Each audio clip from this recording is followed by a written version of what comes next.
স্ত্রীর অনুরোধে কুমির হলেও আর মানুষ হতে পারেনি নদের চাঁদ। কামরূপ কামাখ্যা থেকে তান্ত্রিক গুরু এসেও বাঁচাতে পারেনি তাকে। মাগুরার মোহাম্মদপুরের পাচুরিয়া গ্রামে বাস করতেন নদের চাঁদ।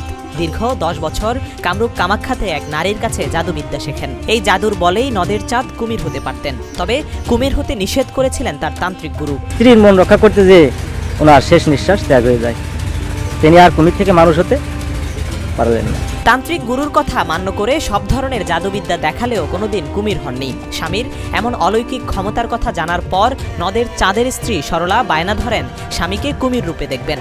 স্থানীয়রা জানায় স্ত্রীর সেই বায়নাই কাল হয়ে দাঁড়ায় নদের চাঁদের জীবনে।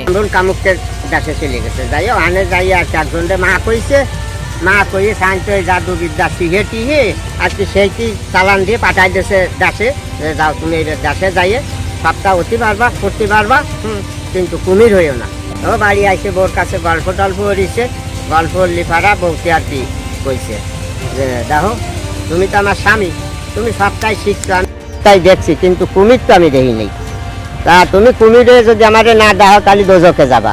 স্ত্রীর অনুরোধে তান্ত্রিক গুরুর আদেশ ভুলে যান নদের চাঁদ। ভালোবাসার প্রশ্নে কুমির হতে রাজি হন তিনি। একদিন গভীর রাতে স্ত্রীকে নিয়ে মধুমতি নদীর তীরে যান নদের চাঁদ। দুটি পাত্রে পানি দিয়ে তাতে মন্ত্র পাঠ করে ফু দেন। এরপর স্ত্রীকে জানায় একটি পাত্রের পানি তার গায়ে ছিটিয়ে দিলেই তিনি কুমির হবেন, অন্য পাত্রের পানি ছিটালে আবার মানুষ হবেন। এখানে স্ত্রীকে তার বায়না পূরণ করতে যে স্ত্রী যে বায়না ধরছিলেন যে আপনি কুমির হন, আমি তো দেখতে চাই, তখন স্ত্রী মন রক্ষা করতে যেই তিনার এই বিপদ ঘটে গেছিল। স্ত্রী সেই মন্ত্রপুত পানি গায়ে ছিটিয়ে দিলে নদের চাঁদ কুমির হয়ে যায়। স্বামীকে হঠাৎ কুমির রূপে দেখে ভয়ে দৌড় দেন সরলা। পালাতে গিয়ে পায়ের ধাক্কায় মাটিতে গড়িয়ে পড়ে অন্য পাত্রের পানি। স্ত্রীর ভুলে কুমির থেকে আর মানুষ হতে পারলেন না নদের চাঁদ। বাধ্য হয়ে কুমির বেশে মধুমতি নদীর পানিতে নেমে পড়েন তিনি। আসলে তিনি কামরূপ কামাখ্যা থেকে মন্ত্র শিখে এসেছিলেন, এটা বাস্তব, যেহেতু মুরব্বীদের মুখে আমরা শুনে আসছি। ছেলে কুমির হওয়ার পর প্রতিদিন নদের চাঁদের মা নদীর ঘাটে বসে চোখের জল ফেলতেন একমাত্র ছেলে নদের চাঁদের জন্য। মা ডাকলেই নদের চাঁদ ঘাটে চলে আসতো। মায়ের হাতের খাবার খেয়ে আবার নদীতে ফিরে যেত। তার মা এসে ওরে কান্দিছিল, ও বাবা রে তুমি আমার একবার একটু দেখা দাবি দেখো। গান করে এসে বসে নিয়েছে, বসে থাকতে আসে তার ফুস করে উঠে গান করে এসে একটু মারের দেখা দিয়ে ছেড়ে দিল। কয়েকদিন পর কামরূপ কামাখ্যা থেকে নদের চাঁদের সেই তান্ত্রিক গুরুকে খবর দিয়ে আনা হয়। নদীর পাড়ে এসে নদের চাঁদকে ডাক দিলে কুমির নদের চাঁদ মুখে মাছ ধরে ডাঙায় উঠে আসে। তখন তান্ত্রিক গুরু জানান নদের চাঁদকে আর মানুষ করা যাবে না, কারণ সে কুমিরের আহার গ্রহণ করেছে। মাছ খেয়ে ফেলা যাচ্ছে, কাঁচা মাছ খেয়ে ফেলা যাচ্ছে, কুমিরে একদল বণিক জাহাজযোগে যাওয়ার সময় নদীতে বিরাট একটি কুমির দেখতে পেয়ে নির্মমভাবে পরে লোক জানাজানি হলে স্থানীয়রা কুমিরটি উদ্ধার করে হিন্দু রীতি অনুযায়ী সৎকার করে। ঘাটের উপরে সেই শ্মশান আজও দেখা যায়। নাবিকরা জাহাজ নিয়ে আসতো, ওই নাবিকরা দেখে বাসা নইছে। এই ঘাটে মাছ ধরতে এসে কোনো কিছুর সাথে জাল আটকে গেলে নদের চাঁদের কথা মনে পড়ে বলে জানায় স্থানীয় জেলেরা।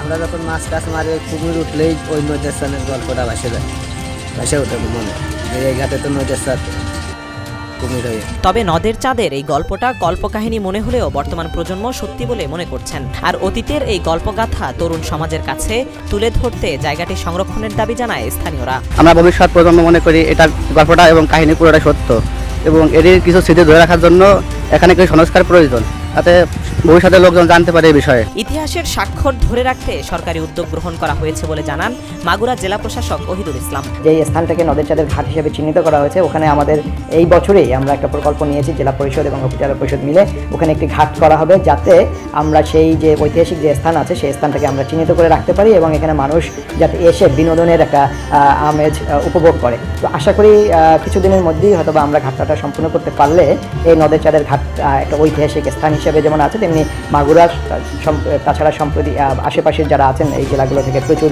টুরিস্ট এখানে আসবেন বলে আমি বিশ্বাস করি এবং আশা প্রকাশ করি।